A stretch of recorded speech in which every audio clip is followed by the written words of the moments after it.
Welcome, welcome, welcome. Welcome to Wholesale Hotties, a place where ladies in real estate are talking about real estate. I'm your host and MC for the evening, Sharon-Lee Smith, together with my co-host, Donda Molinex. Hey, Donda, how are you?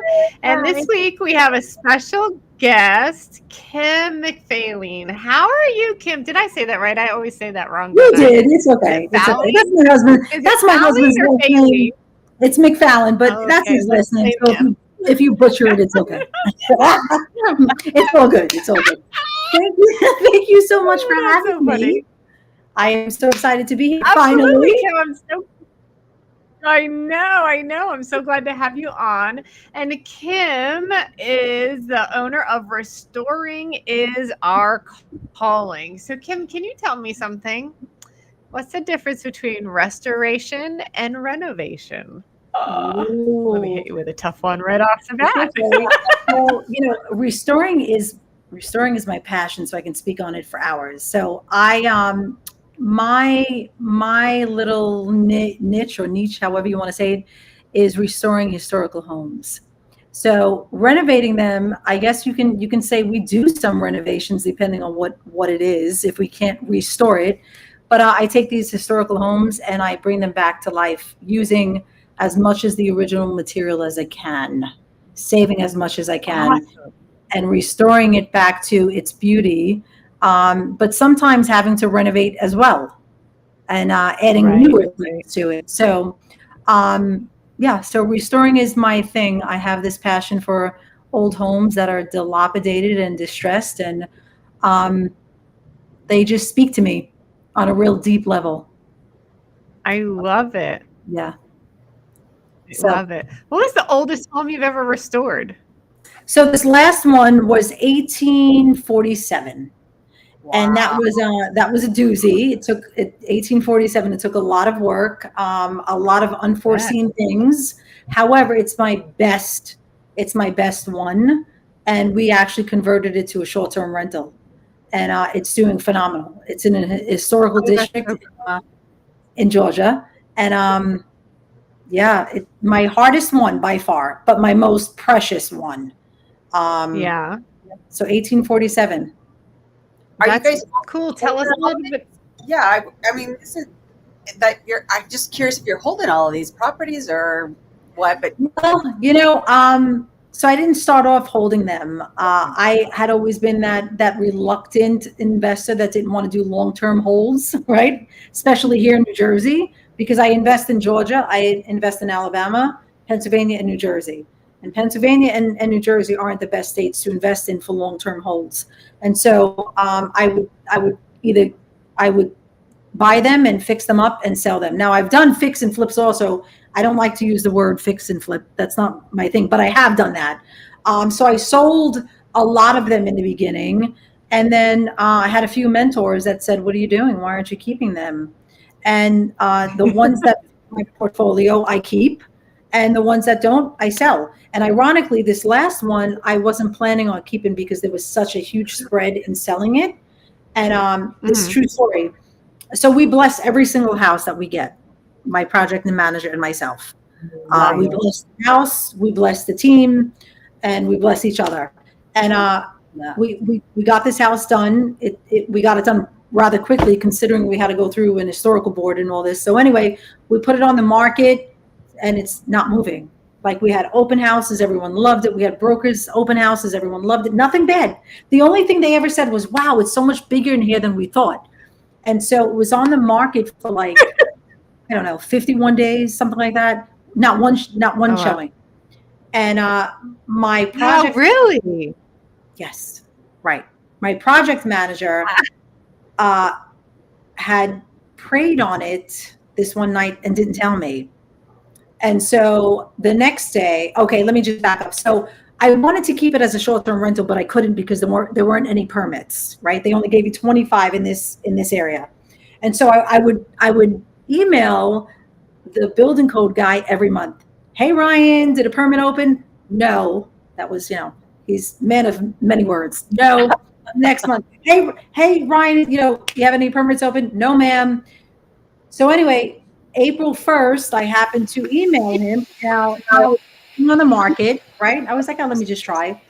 And he emails me back and he said, yes, Miss McFaline, there's one open. Come and get it. Right? This was on April Fool's Day. Awesome. So I'm like, he's like, I'm so sick of this woman. I'm getting her a permit. Right. And I think in a way that's what happened, because he gave us a certificate of occupancy just a month and a half before that. And so he knew the house. And so anyway, I call up my project manager and I'm like, you wouldn't believe this. And she's like, what? So I tell her. Now, mind you, she's my project manager, my designer, and my realtor. Now, this house was going to sell for $600. So it's a big commission for her. And I said, you would not believe this. And she said, what? I said, there's a permit open. She started crying. I started crying. She said, I want you to know, I prayed on it last night and I asked God to show me why this house isn't selling, why no one has come to look at this house. And it's because you're meant to keep it. And so I flew down there. I had to do a background check. She had to do a background check. It had to be a local background check. So I had to fly into Georgia. Anyway, we got this all done in like 4 days. And we went live. Oh my gosh. We went live. Wow. This was all self-funded, all of my own money. And so I got a DSCR loan and pulled out, it appraised for $589. So we were off by $11,000. And I pulled out like 65% equity, got all my money back out, and it's generating $6,000 a month. Go figure. I was supposed to keep it. Wow. Now that's a profit, obviously. Wow, that's awesome. Another good friend of mine is my cleaner. She used to be one of my members when I owned a fitness studio out there. So it's kind of like this whole thing, just, divine intervention. I wasn't supposed to sell it. So I guess my point is I'm going to try not to sell them. Moving on. Got it. That's awesome. It's a great story, right? What style of house is it? Is it like Victoria? Like, what is it? What's it look like? Describe it to us. Does it have a big grand staircase when you walk in? No. So believe it or not, this was a shotgun. This was a shotgun home. Technically, it was only like 1,200 square feet. We bumped out the attic and opened it up and made a whole second floor. So we bumped it up to 2,143 square feet. And when you look at it from the outside, it looks really small until you walk in. Yeah. And then you walk into these 15-foot ceilings. The windows are like 13 feet high from, almost to the ceiling to the floor. And they're huge historical windows. They're all original, except for the two we put upstairs. And it's just so much sunlight comes in. I mean, when I go there, I don't want to leave. And the beauty of it is that I got it on seller finance. And it came, I got it on seller finance for a year. It was my first seller finance. So I learned to go a little bit longer than a year moving forward, right? Because I was like under the gun. But it also came with a vacant lot right next door. So the plan is to now build a new build, on the vacant lot next door, and hopefully get another permit from the same guy. Yes, the same guy. Yep. That's funny. Yeah, that's awesome. So that's the story with that house. I love it. Tell us about your process when you're restoring these homes. Like you've identified, let's just hypothetical. You've identified this really awesome home. Now what? Do you start at permits? Do you start at where do you start to when you're planning the historical restorations? And where are you finding if you need to replace the old wooden windows, right? And all that type of stuff. She's nodding. Tell me all the things. Give me the dirt, because I like a lot of it is trial and error. I happen to, I go down to Georgia probably every other month, right? We used to live down there when my husband was military, so I know the area very well. I know a lot of people. And so my middle guy was 11 at the time. He flew down there with me. We happened to see a few houses in this area, and he was with me when we seen this one. And he was like, "Mom, you should get this one." And so anyway, we put in an offer. The gentleman took a seller finance option. And I remember walking through it saying, gosh, this is going to be a rough one. But something in my heart was calling me to do it. And so, I've said this so many times, I know we're in it to make money, but something calls me, and it's not always about the money for me. I always feel like when I do the right thing, the money always comes. Like I don't really worry too much about that part. And so we walked through it, and I felt like this house was speaking to me, like, you have to do something with it. And so first we were like, so it was somewhere down the line, someone converted it to a duplex. So an apartment in the front, an apartment in the back, which was illegal, but somehow it slipped through. I guess they had done it when there was no computer system, so it was never recorded. So the option was, we can leave it, or we can convert it back to a single family. And so I was like, well, maybe we'll keep it as a duplex. We'll rent out the front, we'll rent out the back long term. The numbers didn't work. And then I was like, all right, we'll just leave it at 1,100 and something square feet. That's fine. And then we were like, well, what if we open up the attic? And what can we do? So we brainstormed, myself, my project manager, a few other people, a few different contractors, because we went through a few to get some bids. Two of them I knew very well, and they were taking a little bit longer to get a bid, which made me realize it was probably just too much for them to handle. And then we got with a new crew, and we just laid it out, and we changed the plans a few times. And true story, we put in a whole new staircase because there wasn't one, and we realized after we installed it was in the wrong place, so we had to take it out and move it. No. Yeah. And so because it's in this historical area, there's an historical board that meets once a month. Right. So you have to submit. You have to submit what you want to do to the admin, Miss Claire, and then Miss Claire will bring it to the board to get on the docket for the next month. Now here's the caveat. There's 14 so you board bring Miss Claire flowers and donuts and all the things to butter up Miss Claire. Correct. So now there's 14 board members, and guess what? If half don't show up, because it's a job that they don't get paid for, right? If half of them don't show up for that board meeting, it's canceled until the next month. Right? So now we submitted. Claire gets us on the docket, right? We're excited. We're going. We got all of our papers in order. My project manager goes for me, and they said, so you want to put windows upstairs, right? Because we're now making a second floor, and we had these little round windows, so we needed to have egress windows to get out. And they said, well, we can't really envision what those window sizes would look like. So we want you to go back to the house and put some blue tape on the outside of the house and show us, take a picture and show us what size the window would be in blue tape. And we were just now, no hard feelings to the board members, because I'm sure a few of them are on my Facebook page. Now you got to wait a whole nother month. Yeah. Right. So now we wait a whole nother month to get back on. Oh, no. And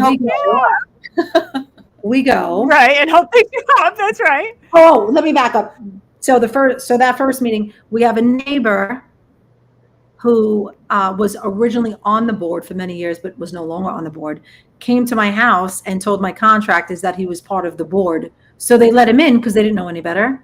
And he took pictures of the house and took pictures of the windows, whatever he took pictures of, right? The windows we had downstairs. And he showed up at the board meeting and said that the two windows that they replaced in the back, which was true, were an inch too small than the original windows. Wow. And so we were like, well, busybody. Oh, right. So we're like, well, we pulled permits and the permits were fine. And then he said that the siding, now it's in the 1800s, you were not going to get the same wood siding, right? No. So we got something similar, which was like a half an inch bigger than the original one. So he took pictures and said it's a half an inch bigger. So they were like, you can tell from what my project manager said that they all rolled their eyes with this guy, like really seriously. But anyway, so they wind up tabling it because of the window outline. They wanted a window outline. The next month, my project manager goes with my general contractor, who is like 6'5", 300 pounds, big burly guy, Care Bear, awesome kid. And he's there, and they passed it. Everything was good. And the neighbor was going there, but his car broke down. So, But God, right? Right. But God. he Yes. tormented us so bad. He called code enforcement so much that after the 5th or 6th time, code enforcement said to him, "You're bordering harassment now.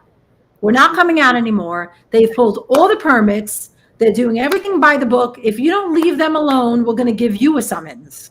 And so he Yay. backed off. Yeah, he backed off. And so here I am. I'm in New Jersey, right? They're in Georgia, and I'm like, maybe I should fly in and knock on his door, and have a conversation with him. And so I called Miss Claire.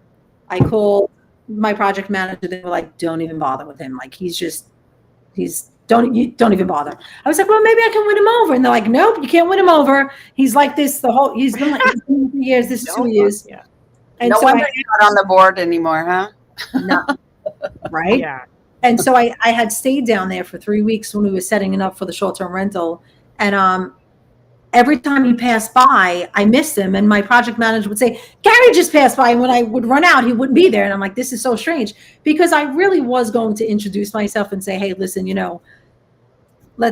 we can have a conversation. We can be friends. Like I'm not, we could be neighbors." But it just didn't work out the whole 2 weeks I was there. So my project manager said that was God protecting you, because you probably wouldn't have had a good outcome with him. And so I let it go. So now, now I see him on the Ring camera and he walks past and doesn't even look at the house, because for whatever reason. So that got us into praying over our houses, because we realized not everyone has good intentions for us. I love True. Yeah. So Yeah. true. Mm-hmm. So like that's that. what we do. Every house we get. So, Protect- and now this I love newest house. Yeah. Put that This protection up before Yes. you have these I have issues. the protection.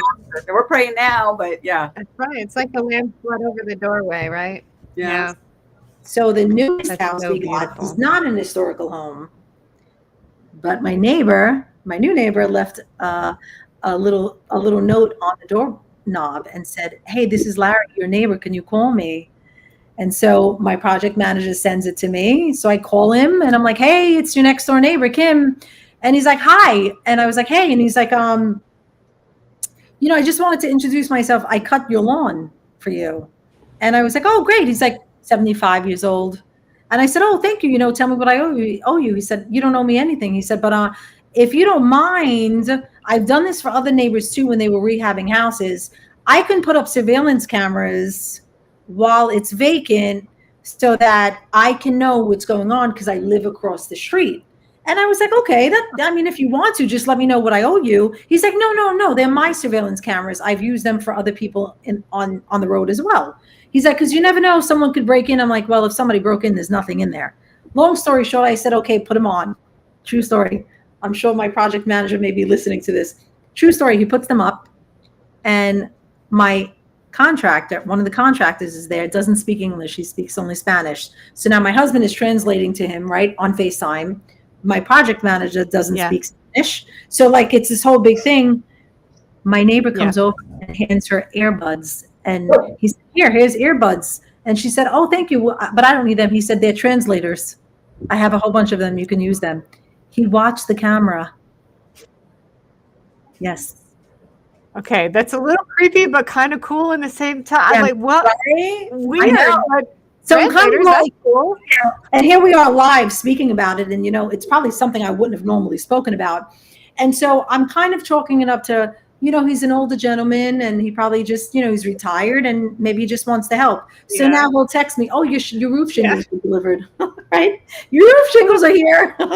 Your contractor He has just nothing else to do with his life, and he's like, "This is the greatest thing ever," right? So that's what I'm chalking it up. My project manager's like, "I thought it was a little weird. He handed translator earphones, but hey, I'm like, so it seems like every time we have a project, there's some neighbor that, has to be involved. So Has to get involved, yeah. Oh, yeah, the one I've got going on, it's the same thing. The neighbor is retired Navy, and his wife is retired school teacher, so they're both home all the time.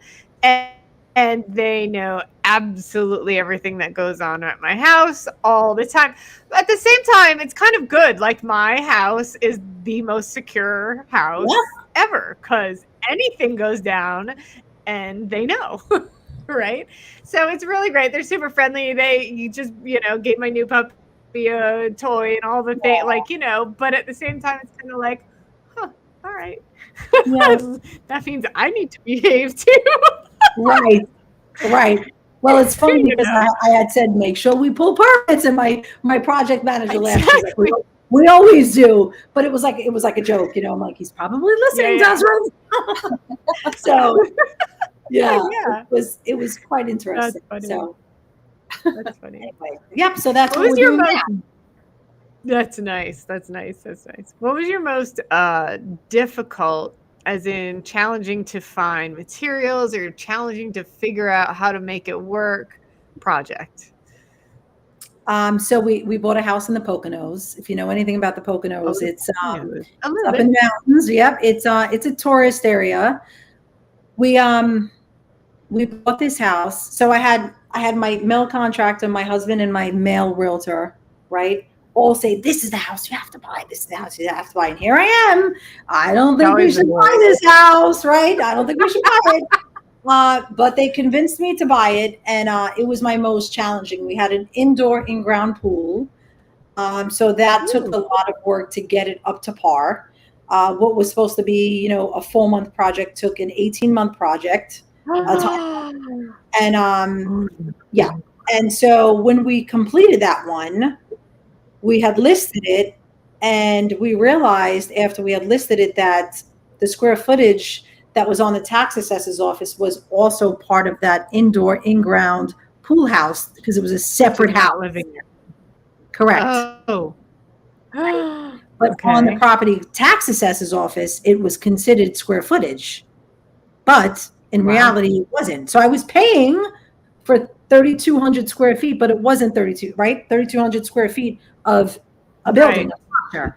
And so that's what my realtor put up. It was 3,200 square feet. Well, no, the appraiser came and was like, no, the house is not 3,200 square feet. The house is like 1,800 square feet, right? And the pool house was like 14 or something like that. And so it messed up our appraisal. And we were already holding it for so long. And so we wind up working it out. I can say that. So we got close to the number we wanted. And what we did was I learned about an app called Swimply where you can rent out pools hourly. It's like a short term. It's like an Airbnb. No way. Yeah, I've heard of that. So for almost 5 months, I rented out the pool by itself. And then I got really savvy and I was like, well, I don't need Swimply and I don't need to give them 20%. I'll just run some Facebook ads, do a Facebook business page and book parties myself. So we had parties. We had kids parties, 2 on a Friday. Pool parties in the summer, 2 on a Friday, 2 on a Saturday, 2 on a Sunday. And we were making $400 a pool party for 3 hours. So we're making $800 if we had two pool parties back to back. And then during the week, we would open it up to Swimply app, and it was like $100 an hour. And so we did very, very well. We were going to keep it, but it was 3.5 hours away. And we realized that we had to run the pool a certain way in order to make the most profit. And we had to be there to do that. Yeah. And so it wouldn't work. So that was my most difficult. Yeah. And it's always the men. Yeah. But the holding costs, that can really take a deal and really mess up a deal for you. I mean, absolutely take that into consideration. And then with the market shifts, you need to have a little, like we had one that was going to be great, was done, and right at the time, everything just shifted. And it's like, you got to have a backup plan. Yes. For them, maybe a couple exit strategies, like you switching to the Airbnb. We had to do that on one of ours too. And thank God that we were able to do that because the holding costs were killing us. Otherwise, our holding cost for that one was pretty high because we were running a pool that was on propane. We had to heat it, and then we had to heat the pool house itself. Our propane bill was like $1,000 a month just for the propane, not including the electric bill and the water bill and the insurance and the mortgage payment and so on and so forth. And it was just like it was really. I think that was the time that I really thought I had a neurological problem because I couldn't spit out. I was thinking about words that I wanted to say, and I knew what I wanted to say, but it wouldn't come out. And I went through a whole neurological testing thing, and you know what they told me? It's stress. That's all it is. And I had realized Once we sold that house, it stopped. It was fine. It was the strangest thing. And so, and I remember just saying to all three of them, I hate you. I hate all three of you. I did not want to do this. And it turned out beautiful. It was one of my best. This one was a rehab because we couldn't save a lot. It was one of my best rehabs. And boy, oh boy, what it was like one thing after another. And that was a house that I speak about a lot because I don't know how you girls feel. I don't know how your audience feels, but I believe that there are spirits that can take over a house. And I can tell you this, the old man that owned that house did not want us there. And a friend of mine said, pray on it and tell him what you're doing with it. And hopefully he'll back off. And I tell you, every small little project that we had turned into a massive, it was like, if it was a 1 week project, it turned into like 3 months. And he wasn't mean, but he made us, I can't explain it. When we stayed there, it was as if we didn't want to work. We were very lazy, very lethargic, very tired, like just dragging our asses. And his brother knocked on my door one day and said, hey, my brother used to own this house. It was in like a trust. So we didn't know who, right? We didn't know who they were. And I said, oh, come in. Would love to get to know you. And what was your brother's name? Bobby, which is my husband's name, my son's name. And I said, can you tell me more about him? And he was like, what do you want to know? I said, so I told him, I said, I feel like there's this presence in here that it's like he wants us to do things, but then he stops us from doing it. And I don't know if it's not like he's mad. It's like he's grumpy. And he laughed and he said, my brother was an accountant. So he was really good at numbers. So he would crunch these numbers on projects he wanted to do on the house, and he would start them and never finish them. Never finish them. Would never finish them. That's so funny. Yeah. And I was like, this is crazy. And so a good friend of mine said, just talk to him and tell him what you want to do with it. And one night I did. My boys thought I was crazy. My husband was like, what are you up to now? And I was like, Bobby, Bob, Rob, this is, we just want to make it beautiful. And, I'm talking to the house and my kids are like, Mom is crazy, and I was like, go into the pool house. And like, I did this whole thing and I just want to make it beautiful for, a family that's going to buy it. Or if you want us to keep it, we can. And literally we leave the next day to go to Texas and it goes under contract. And I was like, okay, so Bobby didn't want us to keep it, which is fine. And so we sold it. Yeah. Huh. I know. Awesome. Crazy. Yeah. Well, and I know Sharon had asked earlier too, and I think we kind of got sidetracked. I might have sidetracked you a little bit there about buying stuff, because I know when you're doing an older home, like you said, then you have to go through all these restrictions of what you can and can't take out or what you have to replace with things. How do you go about that, and how do you find those items? Well, so here's the thing. You read a 236-page book of what you can and cannot do. So the only issue with them is that right. They want you to keep it as original as possible from the exterior. You can do whatever you want inside. They don't care about that. But if you're working on the exterior, they want you to kind of preserve as much as you can. And if you can't, then you bring it up to the board and you explain why you can't keep a specific thing. Like we had a copper roof. And so it was not in the budget to do a brand new copper roof. And so we brought it to the board and we said, hey, it's really not in our budget. We can do a portion of it. So we did like an overhang of copper. But we want to use architectural shingles. And hey, our neighbors have architectural shingles. So we had pictures of our neighbor's roof. And so they approved it. It's just a matter of presenting.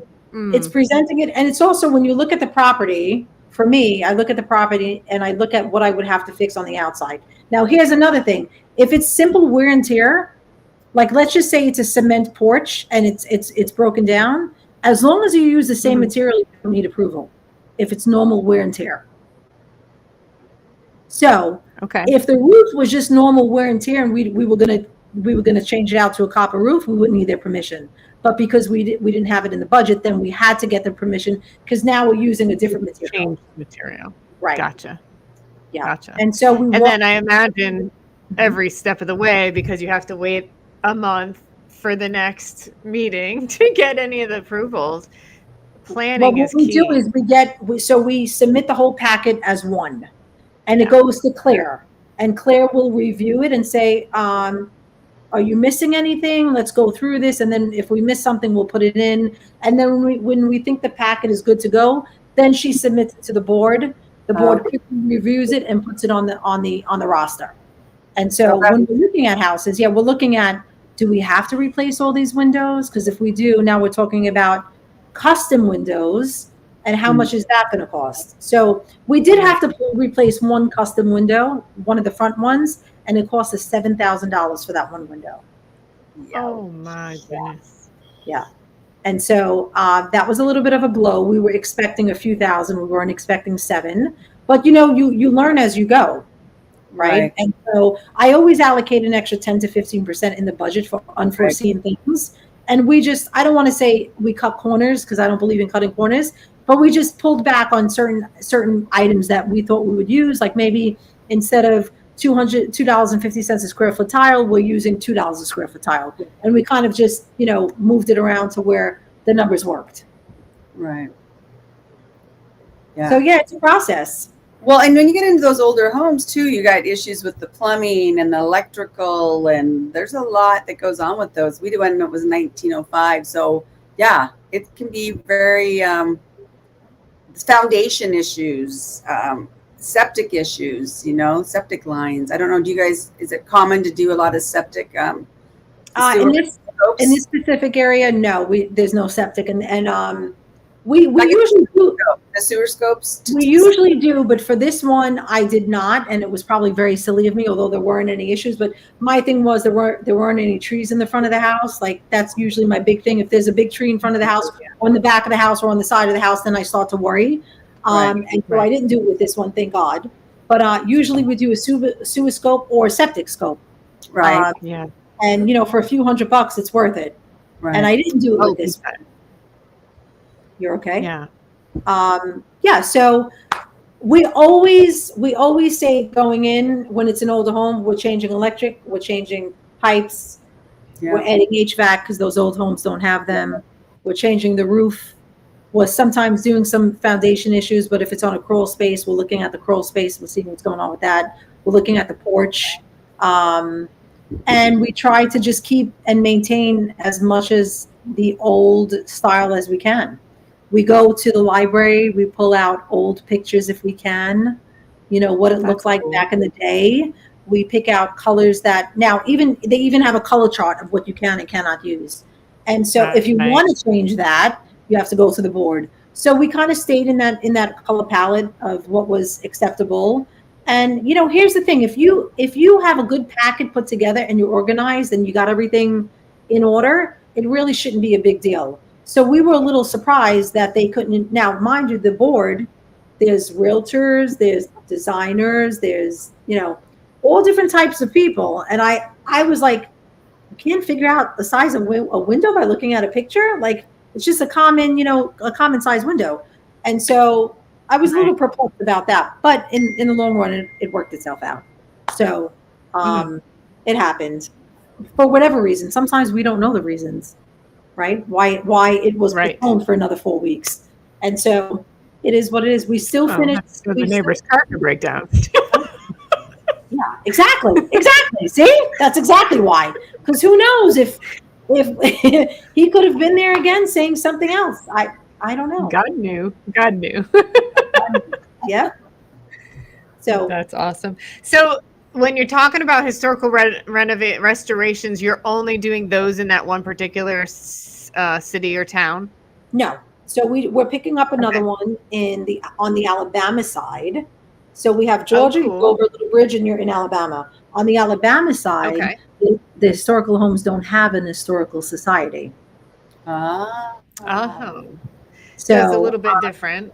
But are you still trying to keep to the heart and feel of the era?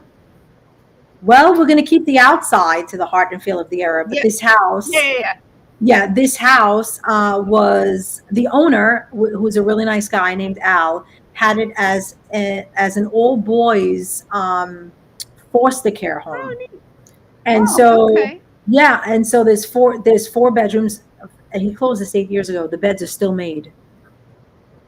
And he closed it 8 years ago. And so there's 4 bedrooms with 4 bathrooms. and like a big sitting area, and then a kitchen in the back. And so it's zoned as an R3. So we're actually going to convert it into 3 apartments, and this one I'm going to keep. Huh. Mm-hmm. Yep. So we're going to do apartment in the front, an apartment in the middle. So you're going to have a front entrance for the front apartment. There's a side entrance that's going to be the side entrance for the second apartment, and then there's a back entrance for the back apartment, and then we're going to do egress windows, obviously, because you need two exits and entrances. Right. And yeah, code enforcement was great with it. They were okay with it, and that's the route we're going to go with that one. How many square feet is that? Are those going to be 1 unit? The owner doesn't know how big it is, but we've done a rough estimate, and it's about 2,700 square feet. Oh, it's good size then. That's a good size. The front unit is probably the biggest. The sitting area is what I call it. 15-foot ceilings. That's about, I would say, 800 square feet alone in the front. So it's going to be a nice 1-bedroom apartment. So will they all be 1-bedroom apartments, or will you have a 2 or? Well, we're thinking about the second unit in the middle to be a 2-bedroom, because there are 2 bedrooms. We're just trying to figure out where we would put the kitchen, because they both would have bathrooms. Mm-hmm. We originally wanted to do it as an Airbnb for each apartment, but what happened was they're not really savvy about short-term rentals there, so they wanted us to get a sprinkler system, and they wanted to rezone it as a motel, which is what we wanted, and then we had to get a commercial grade fire alarm with a sprinkler system, and people were like, no, you know what, we'll just we'll convert it to it. So we're looking at probably a 1 and a 2, or just all 1s. Yeah. And it's right next to a university, Columbus State University. So we're talking. Oh, girl, that's perfect. Yeah. Yeah. I got one similar out in West Virginia where I'm thinking about, breaking it into that type of, because it's right now it's going to be 4-bedroom with bath, like each one has their own bathroom, and it's right down the road from West Virginia Tech University. Wow. So same thing, right? And I'm thinking midterm, 9-term rentals. Yes, pad split for the college students, right? So, but 9 months for the college students, and then during the summer, either I can go hang out, like it's a beautiful area, or that's the Airbnb time. You know what I mean? Yeah. But I love that idea. Yeah. The college, I really feel like nobody or very few people in the midterm or the pad split space are looking at college. Like that's what we did when we were in college, right? We all 5 people shared a house or whatever, As long as your parents are co-signing and your parents got good credit and they got, they can pay for it, I'm okay. I'm okay with it. Yeah. Like they have to live somewhere. You know what I mean? And so we'll just do, monthly. Limited to grad students too, right? Yes. Now they've already gone through undergrad. They're graduated. They probably have a job anyway, So at that point, why does their parent have to co-sign, That's true. Right. Yeah. And we do have 2 big hospitals. And so, I have my rentals on Furnish Finders as well. Yeah. So when the season's closed, I converted. And so that's also an option. So we got some good options. I mean, I ideally wanted it as a short-term rental, because we could have probably gotten, $150 a night for each one. But I was like, why not? Yeah. I even got a quote on a commercial grade sprinkler system. And he was like, you're looking at like $40,000. I was like, yeah. I was going to say that's pricey. Yeah, they are pricey. Yeah. Yeah. So, and midterm with the nurses is great. Yeah. I love that. We have a short term for the summers, and then we convert it to the more midterm. In fact, our nurse just moved in for 3 months, but they usually stay for like 5 to 6 because they're like, yes. And so then you're like, you love it and make good money. Not? Yeah, we have a nurse, we have a med student in one of our rentals. She's moving out on Saturday, the 22nd, and I have a new med student coming in for 3 months on the 26th. Yeah. And then my beach house, we have our last Airbnb guest here for 5 days, and the midterm rental is moving in on the 28th. Yeah. And so it works out great. It does. I always tell people you should look into this. You don't have to do long term if you don't. You know what I mean? other Exactly. options besides It's stuff in the middle. Exactly.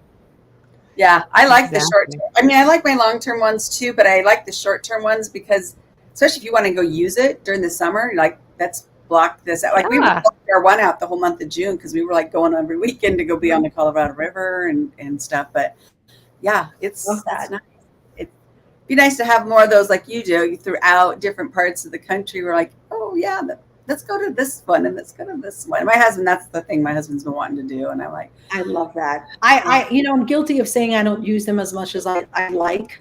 Because it's so bad. I mean, I really am bad. Like, I'm like, do I want to use it for the week and lose $1,800, right? Right? Or do I want to go to Georgia and lose $2,500 for a week? And I'm like, I'll just go off season. It sounds crazy. I shouldn't be like that, right? I'm learning to stop thinking in the scarcity mindset. But then I'm like, $2,500, that's a good amount of money. That's a mortgage payment or two. Yeah. I know we had some guests, and my husband's like, well, let's block it out the next weekend. And I'm like, well, I think somebody else wants to book it. And our friends have, they give us free hotel rooms. We have to pay like $16. I'm like, why don't we just stay at the casino for a couple nights for $16, and then we'll make $450, whatever. Right. Like, all right. And then you can take that $450 and go to the casino and spend it. Exactly. And not feel guilty. Right? Exactly. Right? So there's other options. It's like, yeah, we can work around this. I do want a few more. So the intention now is to like maybe flip one and buy two, or flip two and buy one. I don't know. We'll see. It just depends on where I pick them up. It depends on where I pick them up. Want to keep, Like I would never do long term. I would never do long term here in New Jersey. Even with midterms could be a little tricky, right? Because it's over the 28 days. So I make sure they're sending me their contract, their license, that it matches up with their contract. I even ask them, is it okay if I call you the staffing agency to ensure it's you? And always you can cross out your stipend and your hourly rate. I don't need to know that, but that could be a little scary too. Right. True. Here. Yeah, some states you got to be really careful because the people renting have more rights than the owners, which is ridiculous. Correct. Yeah, and New Jersey is one of them. Yeah. Jersey, it's like California, New York, and New Jersey. Like you don't want to be in those three. Colorado's gotten really bad, I heard too. So really, yeah. So there's just certain states that. Like Pace tells us, just avoid the blue states. You'll be safer. At the end of the day, that's really what it is. Yeah. Whether you agree, no matter what side of the pendulum you're swinging on, it doesn't matter. Right. It is what it is. It is, exactly. Right. Facts are facts. So, yeah. What's your vetting process for new contractors? Oh. Yeah, that's a good one. I'm sure they're going to see this too, because a few of them I'm friends with. So I do a whole presentation on out-of-state investing because that's really what I do. And so the vetting process is very cumbersome, right? It takes from me, it takes a lot of digging. Right. I will search their Facebook page. I will go back as far as I can to see what they're doing, how they're living their life. So I've learned through this process that when I'm building a team, we have to have our core values have to be very similar, right? If they're not, it's not going to work for me. Yeah. And those core values come with transparency, integrity, honesty. And you can tell a lot about a person when you start digging into their social media, right? What are they doing on the weekends? Not saying that you can't have fun on the weekends, but if this is someone I'm hiring and they're gone, every other weekend and they're out partying and they're out at the bars and stuff, is that someone that aligns with what my business model looks like, right? That's one way. And it may be a little judgmental, but this is someone who I'm giving money to for a product to be and a service. There's a difference between judgmental and discerning. Correct. And so you're using good, judgment to discern. Mm-hmm. I will do a chat GPT on them. I will see if anything comes up. Right? See what chat pulls up. See what chat pulls up. right? I will search by their name. I will search by their company. I do go into a lot of groups and I'll say, hey, like if I'm, investing in that specific area, hey, can you suggest a contractor for a specific thing, right? Depends on what it is. Because a contractor could be good at doing, say, flooring, but they may not be good at tiling, right? Let's just call it what it is. So I'll be very specific in what I'm asking for. And this is what I'll say. I'm not asking for the contractor to comment on this. I'm asking for the person that has used the contractor. Somebody else. Right. And then I will reach out to those people and say, hey, what kind of work have they done for you? Were you happy with it? How long did it take? Things like that. And dig a little deeper. And then I actually dig on that person. Is that person related to that contractor? Is it his wife?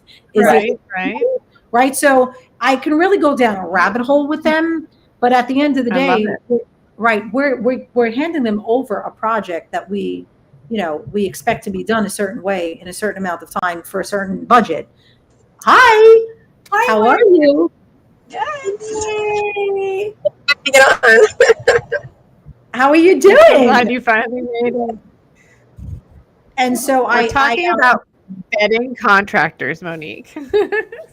Yeah, I'll go to the Better Business Bureau. I'll go and I'll make sure, here's another thing, you make sure that their LLC is active. Yes. Right. First thing I say is, are you okay with getting a 1099? And if they say, oh no, then we're not working together.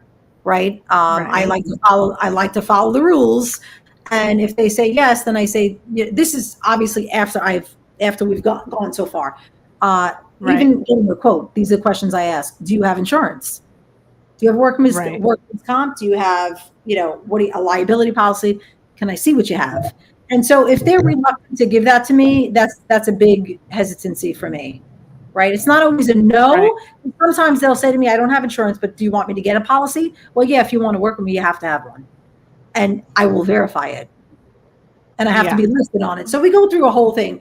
But I do a lot of digging and I do a lot of asking. And then if a contractor does respond, because, they didn't read the post, and they're responding for themselves. And I look at their work and I'm like, all right, their work looks decent. I'll reach out to them. And because I invest out of state, it could be a FaceTime call. We can do a Google call, or my project manager will just meet them and we'll FaceTime them together. And here's another thing too. My contractor, the team, we all have to vibe together. Like if you're not vibing with my project manager, then you're not vibing with me, because she's the one that's overseeing everything. Right. So you have to have an open line of communication. And I've learned throughout the years of being with different contractors that lack of communication seems to be the biggest issue. Right. 100%. I agree. So I start out now with saying we need to communicate everything. Like I don't want you to say to me, don't worry about it, Miss Kim will take care of it. No. Because in my mind, you're going to take care of it and it's not going to be an issue. A financial issue or an issue at all, and then later on it becomes something. So I've learned throughout this process that we need to communicate. No matter how bad you think it's going to be, you need to tell me, and then let me decide on how bad I think it is. Right? Let's not put it on the back burner.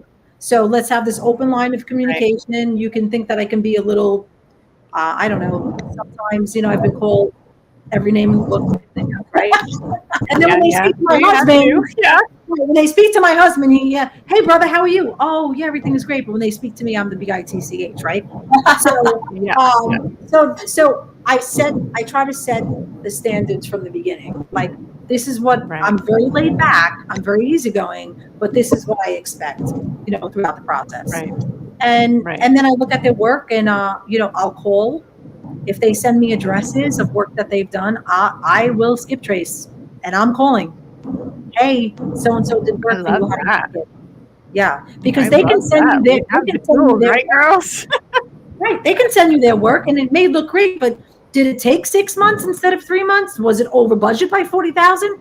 So I am skip tracing those people and I'm like, hey, I know it's a weird phone call, but so-and-so had said they've done work for you. Do you have a couple minutes to speak? I'm thinking about hiring them. Right. And, they'll tell you everything. I love that. That's Yeah. juicy tidbit. Right? I like that too. Yep. And I do the same thing with anyone I'm bringing on my team. If it's a Yeah. realtor, my realtor is my project manager, but now she's not really doing real estate anymore. She's doing project management and interior design. And so now we'll do the same thing with the realtors, interviewing them. Do they vibe with you? Do they mesh with you? Do they have, similar values to you? How do they work? Are they going to be picking up your phone call on a Sunday because that's the only time that you have to speak? Things like that. Right. Do they pick up phone calls for clients? You know how many times you'll call on a house and they never return your calls? And you're like, as a seller, I'd be upset knowing that my agent's not answering these calls. Yeah. You know what I've also learned too, and I speak about this a lot, and no offense to the realtors that have been doing it for a long time. Right. I've learned that the younger ones that are just starting out, or even the older ones that are just starting out, like maybe change career paths, they're eager. They're eager to learn, to earn your business. They're eager to work with you. And they're a little bit easier to mold into not what you want from them, but more of what you want out of this relationship, or what your buy box is, right? And so I've learned that those are the ones that kind of work best with me. And they're learning along the way, which is fine. I'm okay with teaching or guiding, I should say. And it gives them the opportunity to earn your business long term, because now you've kind of taught them what you want, what you're looking for, who you are, what your values are, what you're not going to stand for.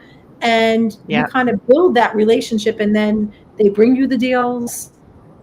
They help sell, the ones that you have. For me, it's all about everyone getting along. It's kind of like having this whole full circle, and each one has their space, and we're just all working together. Now we have issues. Don't get me wrong. We have disagreements, but it's usually quick and over with really, really fast. And then we move on. Right. Yeah.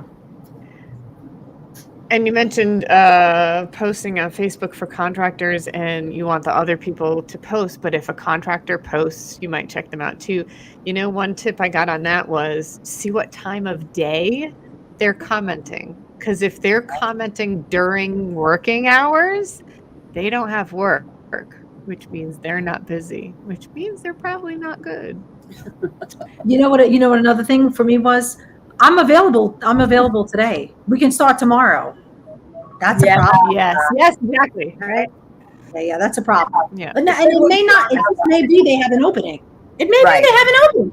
Maybe somebody canceled. Right. That's where I start to dig deeper. Like, I don't know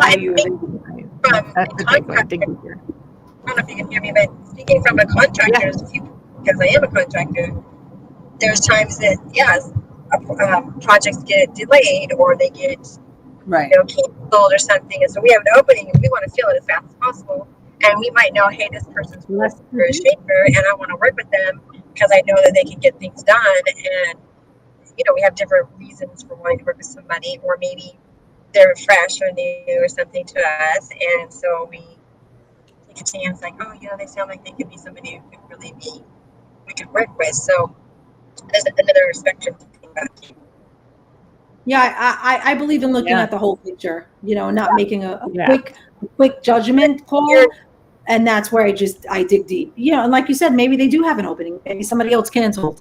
And that happens. But it's always like it is a red flag for me. It can turn into a green one, right? If they're communicative and they explain why they may have an opening. Like my thing would be, you can start tomorrow. You don't have any other jobs lined up, and then it opens up to a conversation, whatever that could be. So yeah, for me, it's just about digging as deep as I can and feeling comfortable with the decision that I'm making, that I know I did my due diligence. Renee spoke about this, right? It's about due diligence from everyone on your team, Yeah. And Renee has a saying that she would do due diligence on her mom if she had to. And so I know it sounds funny, but at the end of the day, I mean, these are people you're working with. These are people you're handing money over to or property over to. You have to make sure that you've done as much due diligence as you're comfortable with. And Yeah. everyone's due diligence process is different, Yeah. Yes. right? Yeah. Good point. And Kim, when you pay them, how do you go about that? Because I've heard of people, and we all know people that have been scammed by them, where they pay them too much and then they just never show back up. So what is your philosophy? What do you do on that? So knock on wood, that's never happened to me yet. I've paid them when I first started out. We did, a third up front, a third and a third. I've done a quarter. This last rehab we did weekly, where I only paid for labor. I only paid him labor, and then the materials were called in on a daily basis or a weekly basis, and then I paid for the materials when they were at Home Depot or at the lumberyard or wherever they were, and that worked out well. I've learned this from Dan Z, and I think that this was brilliant. He said, when a contractor wants you to give them a third up front, we're not talking about materials, we're talking about labor, right? Or quarter up front. And you know that you're not supposed to do that because they haven't done any work. What you say to them, and don't quote me to the T, but it was something like this. What you say to them is this: John, Jason, Kim, whatever, if I give you $25,000 today up front, and you leave here and you walk in the street and get hit by a car and you die, it's going to be very uncomfortable for me to go to your wife and say, hey, I'm sorry, your husband just died, but he owes me $25,000. True. And so you understand that giving you money up front for work you haven't done is a liability. Now I can give you money as you go, but he also said this: you never get behind. You never let them get behind that work in the money that you paid them. And so we know this with draws, right? You got to make sure that the draw equals the work that they've done. And when he said that, I heard him say this at a meeting he was doing here in Pennsylvania, and I was like, okay, that makes so much sense. Like, what do they say to that? When you say that, what's the rebuttal to that? They really can't have one. No, that's a great one. I like that. And I was like, it was like a light bulb went off, and I was like, oh my God. And he said, I just say it like really nonchalantly, like, if you get hit, if you walk out and get hit by a car, like, it's going to be very uncomfortable for me to go to your wife. Yeah. And that's then brilliant. Right. What do you do? You wait a month? You wait a week? I mean, how long do you wait before you go to the wife or the husband? Because it could be a female contractor. And how do you have that conversation? Yeah. Yeah. Oh, I love that. I love that because people it's like, okay, well, when you go to a job, W-2, you don't get paid until you do the work. So why is it contractors you want the money up front? I don't get that. But that way it's not offensive. It's just like they have to have that moment. Yeah, exactly. Right. Exactly. I mean, well, I thought about, listen, I was in sales for 15 years, well, longer than that, but 15 years in Allstate. What would be a rebuttal for that? Like, I thought about it. I'm like, what kind of rebuttal would that be? What, like, oh no, it's not going to happen to me. You don't know that. Like, nobody knows when they're going to go. Like, what kind of rebuttal would somebody have? I guess, and I'm going to play devil's advocate just because I'm on the other spectrum. And I have a whole team that would keep a project going. So, but that's my company. That's how we run things. So for me, I'm paying labor up front. I'm paying materials up front. So clearly the money that I get up front would be to pay those items. And it wouldn't be about, hey, if something happened to me, I'm going to go to your, I don't have a spouse, but whoever to go get, money. It would be my team who would continue the project. But then I've got partners and everything else. So on that spectrum, if you're vetting your people and they have a whole team, that might not even be an issue. Well, that would be my rebuttal if somebody. Right. Who would get that initial deposit? Where's that initial deposit going to? Well, is it going to the general contractor's account? And then that general contractor dies. Who's responsible for that account? Who's on that account? Right. And those are questions that you could ask. Right. Yeah. So, I mean, I was just like, yeah, I mean, it hit home for me, but I can see your point. Yeah. Like one of my general contractors, he has all subs underneath him. I don't think that any of them, I would assume that none of them are on his bank account. Right. Typically not. Sure. There's, yeah. Now his wife runs a great property management company. So I think it would be easy to go to her, God forbid something happened to him. But in all reality, it's probably not like that. Unless they have a partner. Right. If they have a partner, like you said, maybe you can say, well, God forbid something happens to you, then what? Like I would start off with what Dan Z said. And if they said, well, that wouldn't happen because so and so and so is set up, then what does that look like? What Right. does it look like? If something happens to you, who else is in charge? Right. So great. I think too, it's the difference between, small mom and pop contractors and an actual established company, corporation, whatever. And I worked with and for contractors for many, many years, like different types of contractors too. And, when you're given a job bid to a homeowner, most of them are, a certain percent down, certain percent at substantial completion, and then a final amount at the end, right? Mm-hmm. And most of the time it was 40, 60, 10, right? And so you're getting that 40% deposit before you even start work.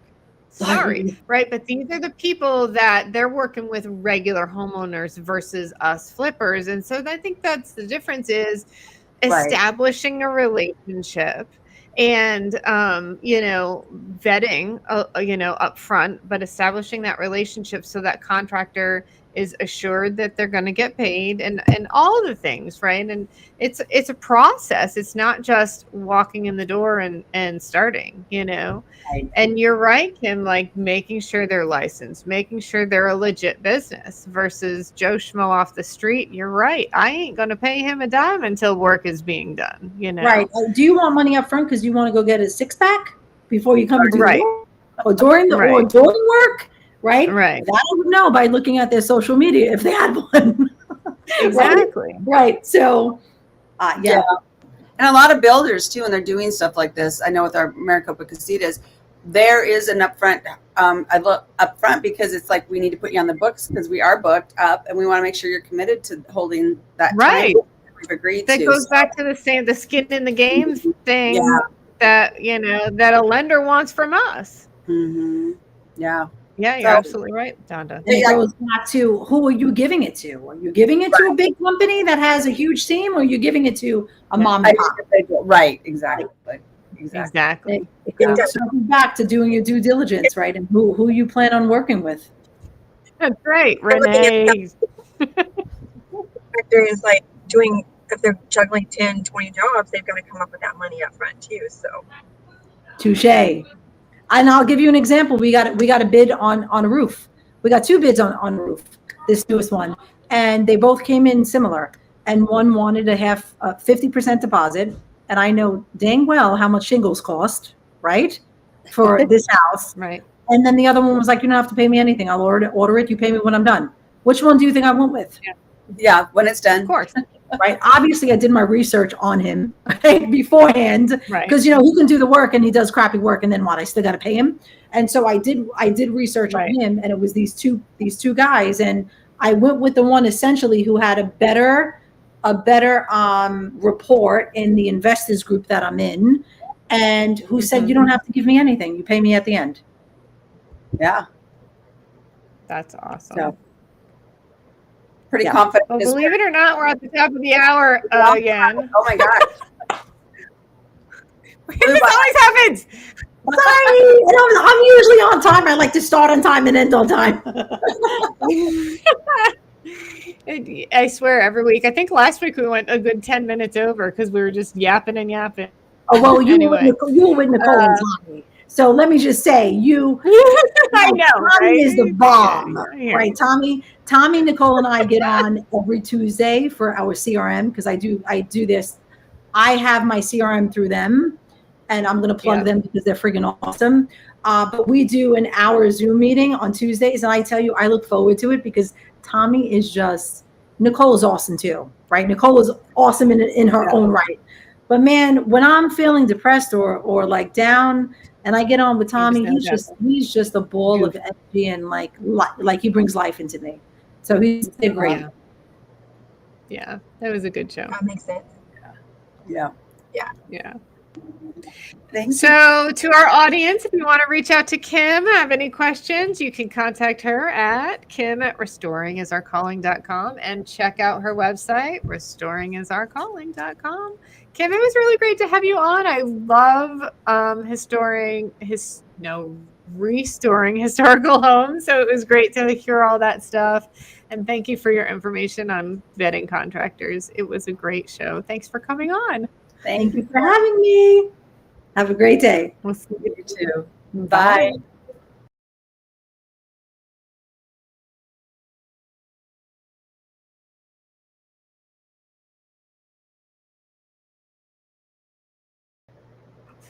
Yay, Monique. It's good to see you. Oh my gosh, I'm so sorry. I can't, I don't know anything about logging in from the other end. So I wish I could help you. I have no idea how to help you. I'm like, oh no. I figured I couldn't. I know, like, Sharon's got this. She can do it. No, no idea. And at one time it worked, the next time it didn't, and it's like, oh my gosh. And we had a phone snafu, and so we were trying to get the phone fixed, and I wasn't in the car to pull out the laptop with all the details. It's like, I thought it was on my phone, it wasn't. So it's like, okay, well, if I'm on, then if not, I'm not. Well, you made